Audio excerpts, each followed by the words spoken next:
Ustedes, los que están sintonizando estas conferencias a través de las redes sociales, del internet, en todas las naciones, estamos cerca ya de 57, 58 naciones, y recibimos cartas de Inglaterra, de Francia, de España, de Barcelona. Ya tenemos más iglesias, quería compartirles, ya tenemos en Madrid, tenemos en Barcelona iglesia también, en Italia, en Costa Rica.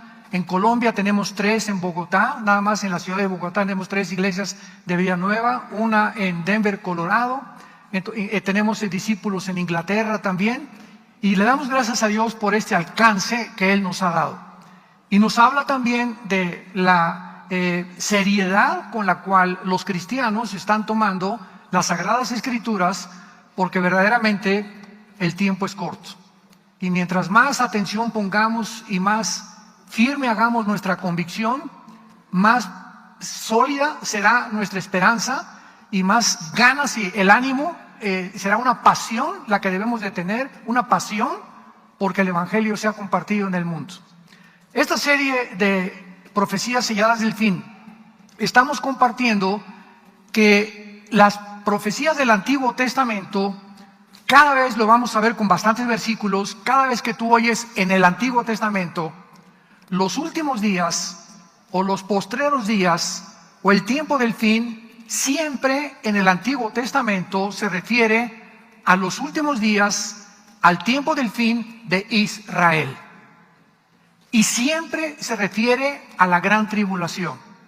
¿Cuándo serán los últimos días de Israel? Los postreros días de Israel, el tiempo del fin de Israel, se cumplirán hasta el final de la tribulación, cuando los purgue Dios en los 7 años de tribulación de la semana 70 de Daniel, y Él regrese para que ellos entren con la iglesia a poblar el mundo otra vez en el reino mesiánico o en el reino milenial. Muy bien. Y cuando en el Nuevo Testamento, de los Hechos para adelante, oigamos la frase, estos postreros días, en el último tiempo, en los últimos días, siempre se refiere al final de la iglesia. ¿Cuándo terminan los últimos días para nosotros? Con el arrebatamiento de la iglesia. En cuanto sea la iglesia sacada del mundo, en ese momento se terminó y fueron los últimos días de la iglesia.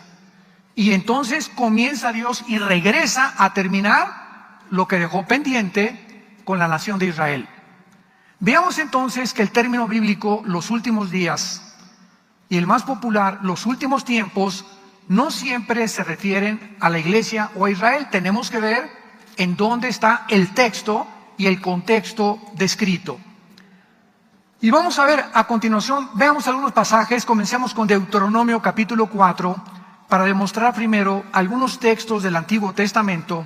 Deuteronomio 4, versículo 30, que hablan de los postreros días y siempre se refieren ¿a cuándo? A los últimos días de Israel. ¿Cuándo será el final de Israel? En el tiempo de la gran tribulación.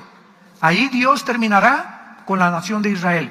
Dice Deuteronomio 4, versículo 30, cuando estuvieres en angustia y te alcanzaren todas estas cosas, si en los postreros días te volvieres a Jehová tu Dios y oyeres tu voz, su voz, porque Dios es misericordioso, es Jehová tu Dios. Aquí está hablando Moisés del tiempo de la angustia, que lo confirma el profeta Jeremías, que serán los días cuando Israel sufrirá más que en cualquier otra época de toda su historia. Deuteronomio 31, versículo 29. Porque yo sé que después de mi muerte, ciertamente os corromperán. Se apartarán del camino que les he mandado y que les ha de venir, mas en los postreros días, por haber hecho mal ante los ojos de Jehová, enojándole con toda la obra de vuestras manos, habló Moisés a la congregación estas palabras, este cántico, hasta acabarlo. A los que les interese la frase postreros días, es la palabra hebrea acharit, yom, así como suena acharit con CH, yom con Y. A los que les interese profundizar en el hebreo. Veamos otro ejemplo en el Antiguo Testamento, en Jeremías capítulo 30, versículo 29. Jeremías 30, versículo 24, perdón. Jeremías 30, 24. No se calmará el ardor de la ira de Jehová hasta que haya hecho y cumplido los pensamientos de su corazón. En el fin de los días, entenderán esto. ¿A qué se refiere el Espíritu Santo hablándole a través de Jeremías al pueblo de Israel? Que hasta el final de los días ellos iban a entender por qué Dios se enojó con Israel, porque será al final de los días, en la tribulación, cuando Israel se convierta a Jesús el Mesías. Lo rechazaron, hicieron enojar a Dios, y ahorita Dios está divorciado de la nación de Israel. Isaías 50, versículo 1. Dios le dio carta de divorcio a Israel, pero Israel está pendiente.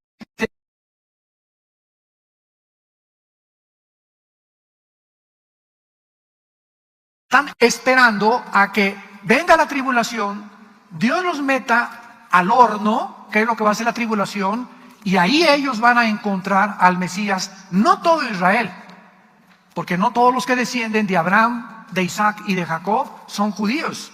Eso lo sabían, ¿verdad? Es judío el que desciende de Abraham, Isaac y Jacob, no étnicamente, sino espiritualmente.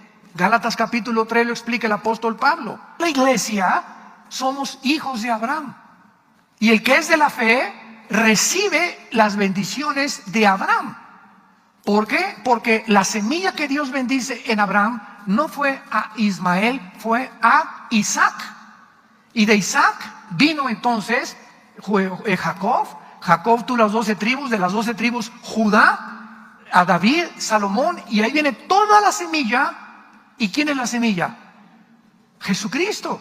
Entonces tú cuando recibes a Jesucristo, eres partícipe de las bendiciones, porque si la raíz es santa, dice Romanos capítulo 11, y la raíz es Abraham, Isaac y Jacob. Ellos son los patriarcas. Y si nosotros fuimos injertados en el olivo natural, que es Israel, somos partícipes de la savia del árbol. Qué profundo está esto y qué maravilloso, ¿verdad? Entonces no todos los que se llaman judíos, por eso es ridículo que haya cristianos que se pongan la kipá, que quieran guardar el sábado y que quieran hacerse judíos cuando ya lo somos. ¿Y por qué? Porque la palabra judío viene de la palabra Judá, que significa alabanza. Y dice Cristo a la mujer samaritana en Juan capítulo 4, Dios es espíritu y los que le adoran en espíritu y en verdad es necesario que le adoren. Y cuando nosotros recibimos a Jesucristo, al Mesías, comenzamos a ser los verdaderos adoradores, porque lo adoramos en espíritu y en verdad. Y de ahí viene la palabra Judá, de alabanza. Somos los que alabamos a Dios con el corazón, pero con el espíritu también.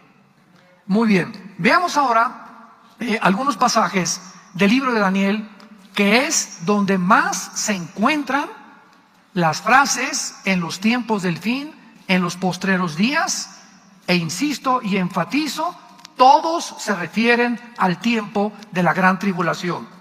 Por ejemplo, vemos Daniel capítulo 2, versículo 28, cuando Daniel explica a Nabucodonosor el sueño. Hay un Dios en los cielos, el cual revela los misterios, y él ha hecho saber al rey Nabucodonosor lo que ha de acontecer. ¿Cuándo? En los postreros días. Y aquí se vuelve a usar la frase Acharit Yom. Vean esto con cuidado. El rey tuvo una visión de una estatua con la cabeza de oro, los brazos de plata y el pecho, el vientre de bronce, las piernas de hierro y los dedos de los pies de bronce mezclados con barro. Y cuando el rey le preguntó a todos los discípulos de Walter Mercado, ¿verdad?, que en paz descanse, y a todos los astrólogos y ocultistas y videntes, la interpretación no la pudieron dar, porque el sueño venía de Dios. Pero Daniel, que se encontraba como jefe de los magos y de los astrólogos, enseñándole las cosas del Antiguo Testamento, le llamó el rey y le dio la oportunidad que Daniel interpretara el sueño. Y cuando Daniel interpreta el sueño, en todo el capítulo 2 de Daniel, le dice al rey: tú eres la cabeza de oro, que es Babilonia. ¿Quién es Babilonia en el siglo XXI? Irak, la nación de Irak, la región geográfica de la Mesopotamia, donde se encontraba Irak, y Siria es actualmente Irak. Tú eres esa cabeza. El brazo el pecho de plata es el segundo imperio que la historia corrobora que así fue. ¿Quién siguió de los babilonios, señores historiadores? Los medos persas. Y después, el tercer imperio que siguió a los medos y que derrotó a los persas, ¿quién fue? Alejandro el Magno, Grecia. Y entonces Roma sigue de Grecia con dos piernas, porque el imperio romano se divide en Constantinopla y en Alejandría, en el oriente y en el occidente. Por eso están divididas las dos piernas. Y de los dedos de los pies, dice la Biblia, que era una mezcla de hierro con barro. Pero el punto que quiero aclarar es el siguiente: si esta visión era para los últimos tiempos de Israel, significa que naciones del anticristo serán Irak y Siria. Los persas, que son Irán actualmente, en 1935 se le cambió el nombre de Persia a Irán. Grecia, o parte de la división de Grecia, cuando Alejandro el Magno muere, se divide en cuatro: Grecia, en Turquía, en Egipto, en Siria, y finalmente el nuevo imperio romano, que va a resurgir, que representa los 10 dedos de la estatua de Nabucodonosor. En otras palabras, de acuerdo a este modelo, no existe un sexto imperio. Oiga, pero los ingleses abarcaron el imperio británico, fue tremendo, sí. Y también España tuvo un imperio tremendo, los españoles, unas naves impresionantes, casi conquistan toda Europa. Y también los otomanos, los turcos, ¿verdad? Y los musulmanes, 500 años casi del gobierno otomano. Pero todos estos supuestos imperios, incluyendo a los nazis del siglo pasado, nunca Hitler se tuvo que unir con Mussolini en Italia, con los japoneses, y solamente Hitler conquistó Polonia, Austria, Hungría, algunas naciones de Europa. Los otomanos solamente se concentraron en el Medio Oriente, los españoles también. Nunca hubo imperios como los 4 imperios descritos en Daniel: el imperio babilónico, el medo-persa, los griegos y los romanos. Entonces, si solamente va a haber 4 imperios, no más. Aquí Dios, el modelo es el siguiente: los 10 dedos son el mismo imperio, porque descienden de las piernas del imperio romano, del cuarto imperio. Entonces significa que del antiguo imperio romano, 5 naciones de Europa y 5 del oriente se van a unir. Y dice Daniel 7, y de una de ellas, de una de estas 10 naciones, surgirá el cuerno pequeño o el anticristo. Y el anticristo viene de la región geográfica, no de Inglaterra, no de España, no de Italia, no de México ni de Metepec. El anticristo va a surgir de la región geográfica que perteneció en el Antiguo Testamento a la Mesopotamia, que era Siria e Irak. De esa zona surge el anticristo, de acuerdo a Daniel capítulo 8, pero no vamos ahorita a profundizar en eso. Pero esto es importante para todos ustedes. Veamos ahora Daniel 8. Daniel 8. Ojalá que estén aprendiendo algo. Versículo 17. Daniel 8, 17. Vino luego cerca de donde yo estaba, y con su venida me asombré, y me postré sobre mi rostro. Pero él me dijo, o sea, aquí Daniel enfrenta a un ángel de Dios, que le comienza el ángel a revelar a Daniel profecías del fin. Y entonces el ángel le dijo: entiende, hijo de hombre, porque la visión es para ¿cuándo? Todas las visiones del libro de Daniel son para el tiempo que nos encontramos y lo que sigue, que es la tribulación. Pero antes de que Dios trate con Israel, y cumpla las profecías que vamos a ver que se van a cumplir con Israel, Dios tiene primero que tratar con nosotros. Dios tiene primero que purificarnos. Y si algo positivo le podemos sacar a la famosa pandemia del año pasado y algunas continuaciones y secuelas que continúan, es que Dios purificó, como no se imaginan ustedes no tienen idea de cómo barrió Dios la iglesia en el mundo entero. Probó líderes, probó misioneros, probó cristianos, probó motivos por los cuales muchos sirven a Dios. El miedo paralizó a muchas personas.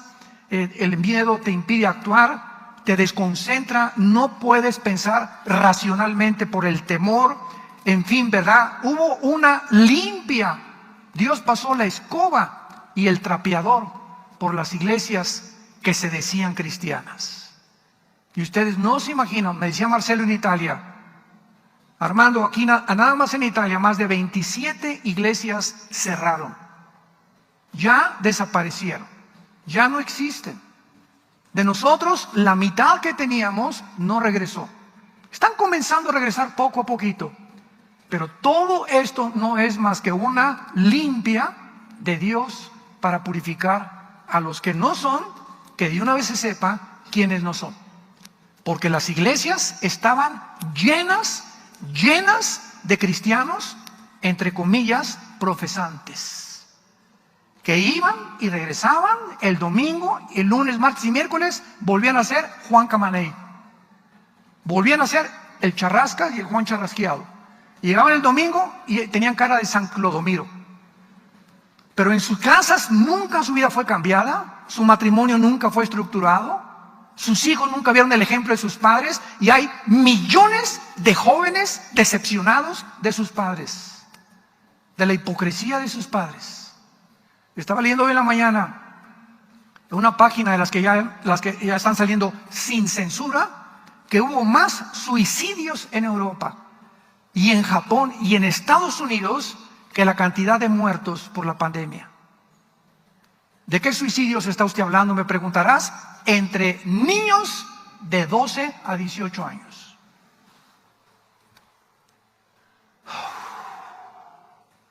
¿Por qué no están en los medios de comunicación esta información? Adivínalo. ¿Por qué no está estas publicaciones? ¿Por qué hasta ahorita comienzan algunas páginas a sacar realidades? Porque la historia nos enseña que el hombre no aprende de la historia.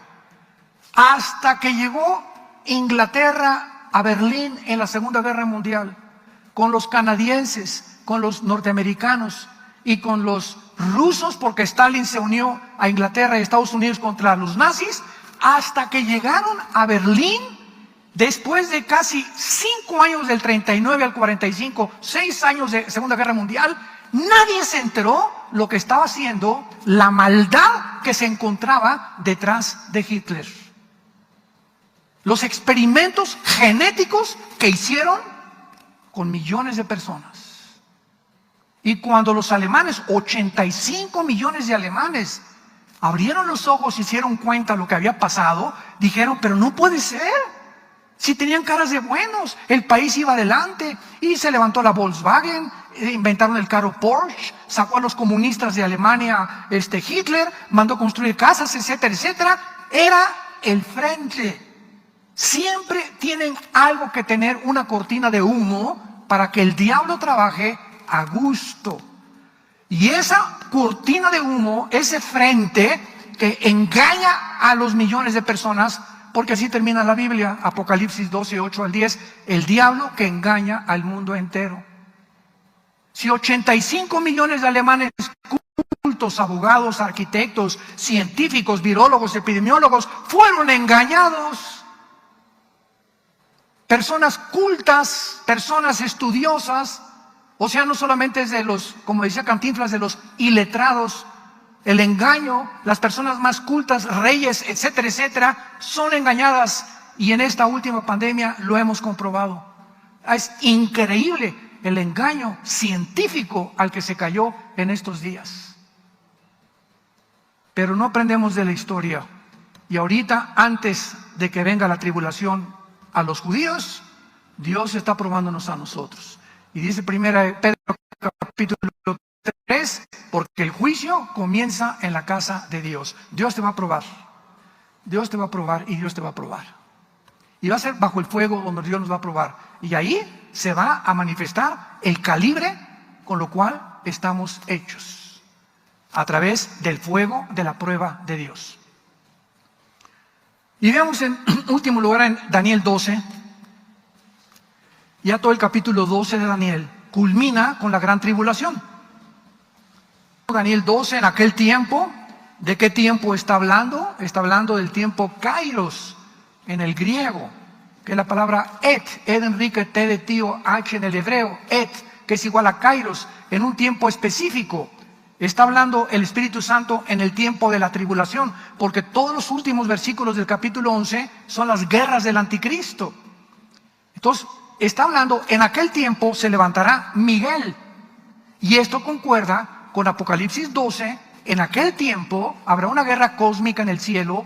Miguel y sus ángeles peleaban contra Satanás y sus ángeles.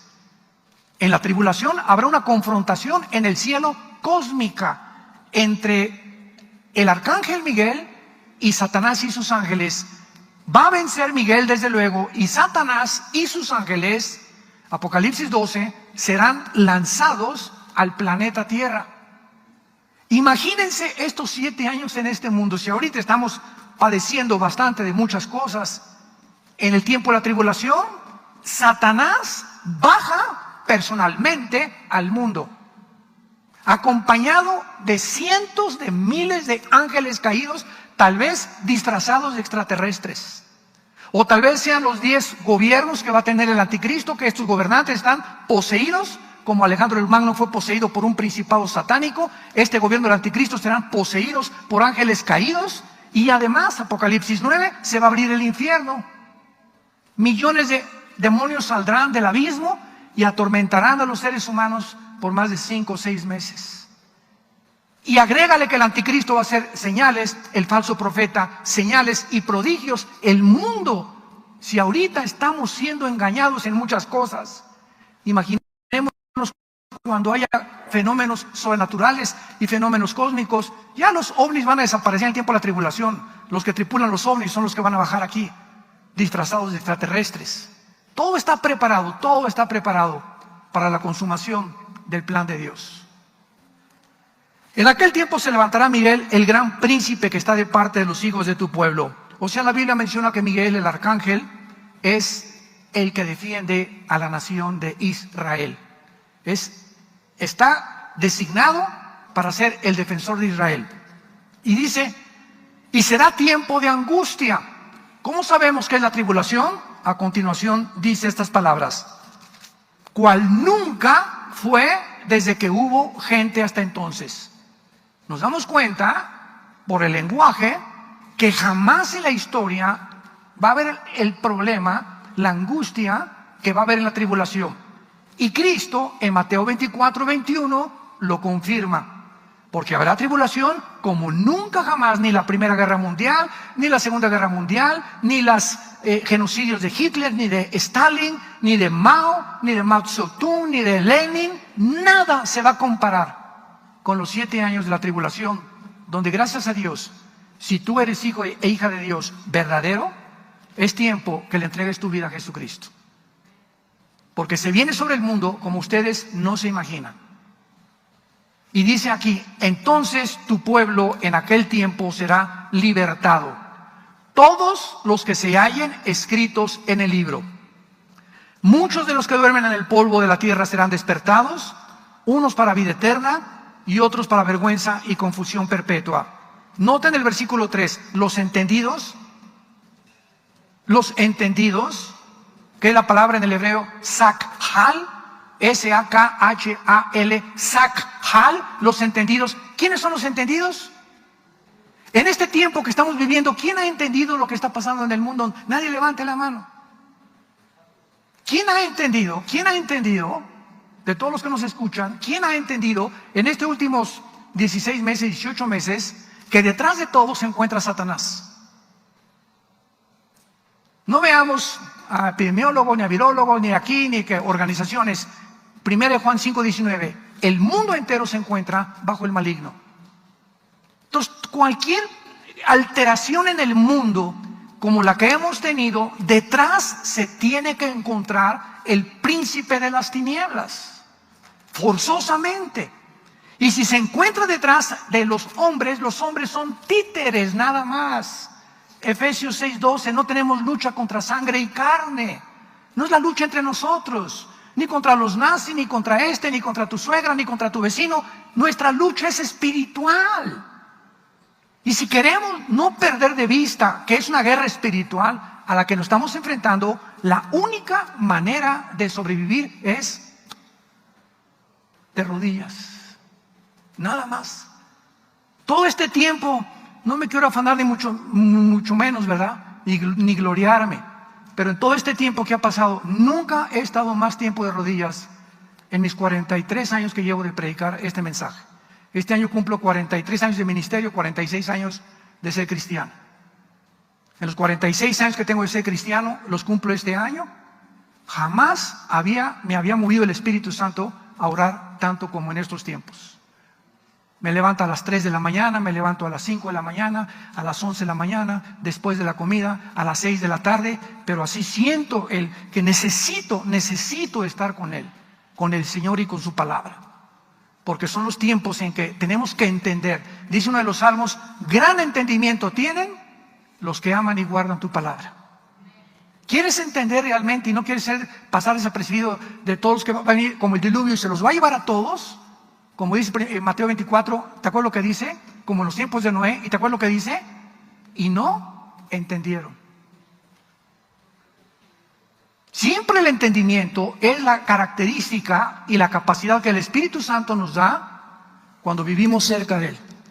Cuando este libro lo tienes en tu corazón, cuando día y noche meditas, lo lees, lo estudias, asistes a estudios bíblicos, lo guardas, lo memorizas, vas a entender qué está pasando.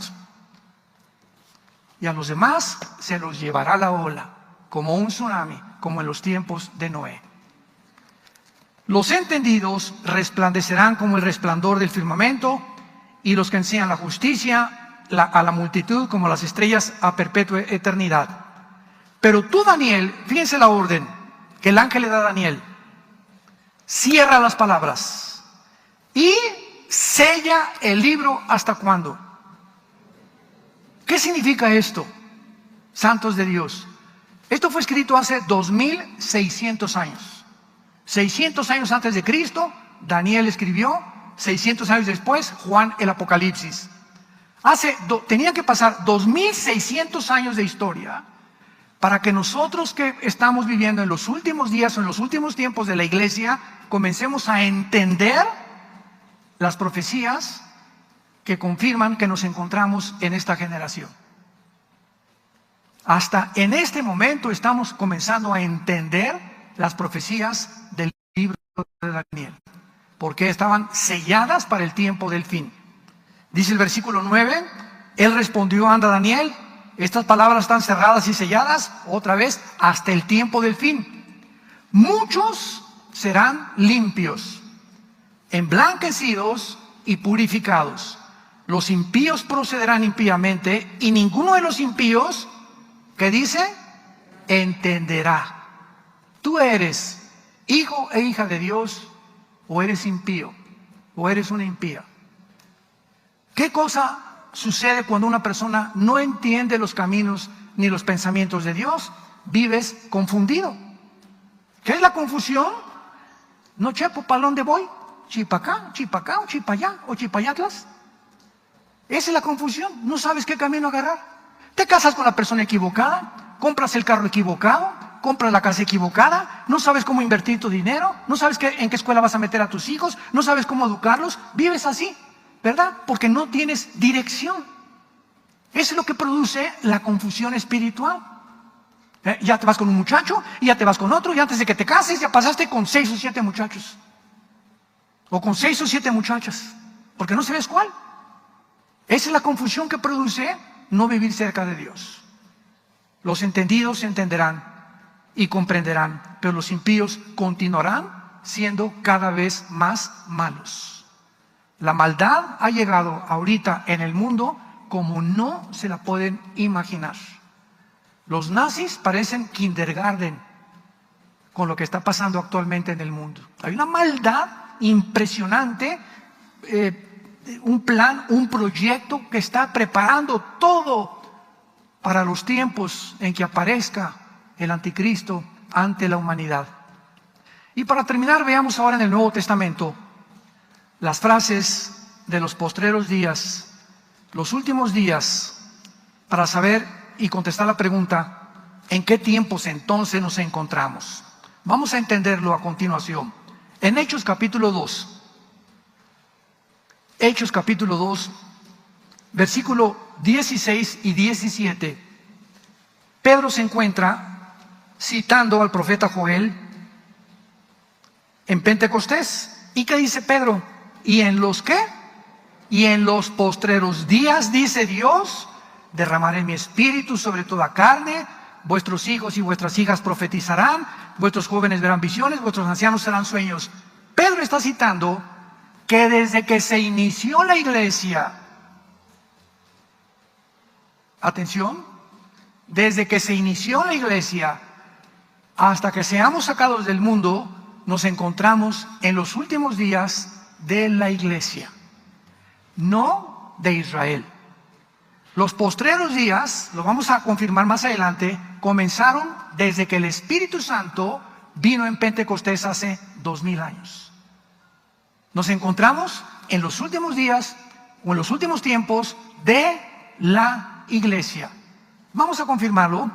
Vayamos a 1 de Juan capítulo 2, versículo 18. 1 de Juan 2, 18. Hijitos, ya es la última hora. Se tradujo el último tiempo.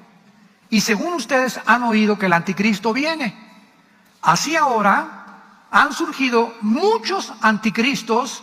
Por esto conocemos que es, ¿qué cosa?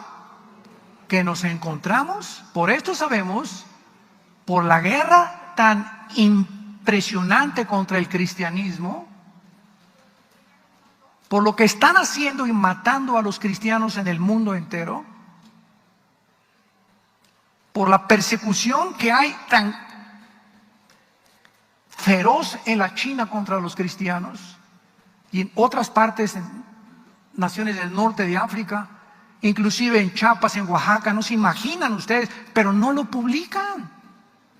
Nada, los medios de comunicación están ahorita, nada, y creemos que todo lo que sale en los medios de comunicación es verdad, y esconden todo aquello que no les conviene que nosotros lo creamos, porque estamos comenzando a ser manipulados para creer lo que ellos creen, actuar como ellos actúan y hacer lo que ellos hacen, y determinar que lo que es bueno para ellos, nosotros tenemos que aceptarlo como bueno. Lo que ellos consideran científico, lo tenemos que aceptar como científico nosotros también, sin darle oportunidad a otros científicos, ni a otros historiadores, ni a otras personas de que puedan hablar, porque si hablan, lo censuran. ¿Habías tú escuchado a lo que ha llegado el mundo? ¿Ya entendiste en qué mundo nos encontramos ahorita? Tú ahorita en YouTube, en Internet, no puedes decir nada que contradiga a un grupo élite que tiene el control del 95% de los medios de comunicación, televisoras, radios, estaciones, control, películas, todo 95% de los medios de comunicación están en manos de 6 familias. 6 familias están controlando el mundo. Haz de cuenta, ponte un mundo así, y aquí están como dioses ellos, ¿verdad? Vamos a hacer esto, vamos a imponer esto, vamos a implementar aquello, etcétera, etcétera. Y ellos les están dando las órdenes a los gobiernos. Antes los gobernantes mantenían su soberanía nacional. Y si Guatemala tuvo una decisión, no, ¿por qué México la va a tener? Y si España tiene algo y crea algo, ¿verdad? Pues que lo crean los españoles, pero no nos contagien a nosotros. Pero ahora ya no es así. Ahora no son los gobiernos los que dictan los protocolos. Son 6 familias que le dictan a los gobiernos lo que tienen que hacer. Y es cuando nos damos cuenta, las palabras del fundador de los bancos, Rothschild. Dijo Rothschild, el fundador de los bancos en Europa, el que tenga el poder económico, gobierna el mundo. En este último año, este grupo triplicó sus trillones de dólares. Triplicaron con la pandemia trillones de dólares. Se volvieron multimillonarios. Y como el poder enferma y el poder absoluto corrompe absolutamente, imaginémonos a este grupo de personas que tienen ahora el control de los gobiernos para quitarles a los gobiernos su soberanía nacional, lo que pueden atreverse a hacer, y esperémonos a lo que van a seguir haciendo. Pero los entendidos lo van a entender. Veamos otro pasaje en Primera de Pedro, allá más atrás, no te regreses hasta el Génesis.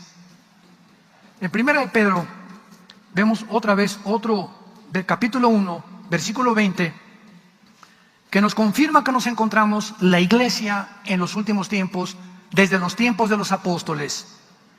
Pedro, Primera de Pedro 1, versículo 20, está hablando de Jesús, de Jesucristo. Y dice, ya destinado desde antes de la fundación del mundo, pero manifestado, ¿cuándo? ¿Cuándo entró Jesús al escenario mundial? En los postreros tiempos. Desde el tiempo de los apóstoles hemos comenzado a vivir la última etapa de la humanidad. Y esta etapa no puede pasar de 2000 años. Fueron 2000 años de Adán a Abraham. 2000 años de Abraham a Jesús, ya van 4000. Y de Cristo a nuestros días van a pasar 2000 años. Para que se terminen los 6000 años, que son paralelos a los 6 días de la creación, y el séptimo día, que es el milenio, entremos al descanso o al reino milenial preparado para Jesucristo, para los entendidos. Esto es maravilloso porque esto nos coloca, nos ubica en una posición, ¿verdad?, en la que podemos entender que toda esta época de la iglesia está considerada como los últimos días. Sin embargo, no es lo que la mayoría de los cristianos, para terminar, entienden cuando preguntan, ¿estamos viviendo en los últimos días? Entonces, cuando una respuesta bíblica es claro desde los apóstoles, pero cuando muchos cristianos hacen esta pregunta, no quieren decir eso. Lo que quieren saber es si Dios está cumpliendo las profecías prometidas para estos días en el tiempo en el que estamos viviendo.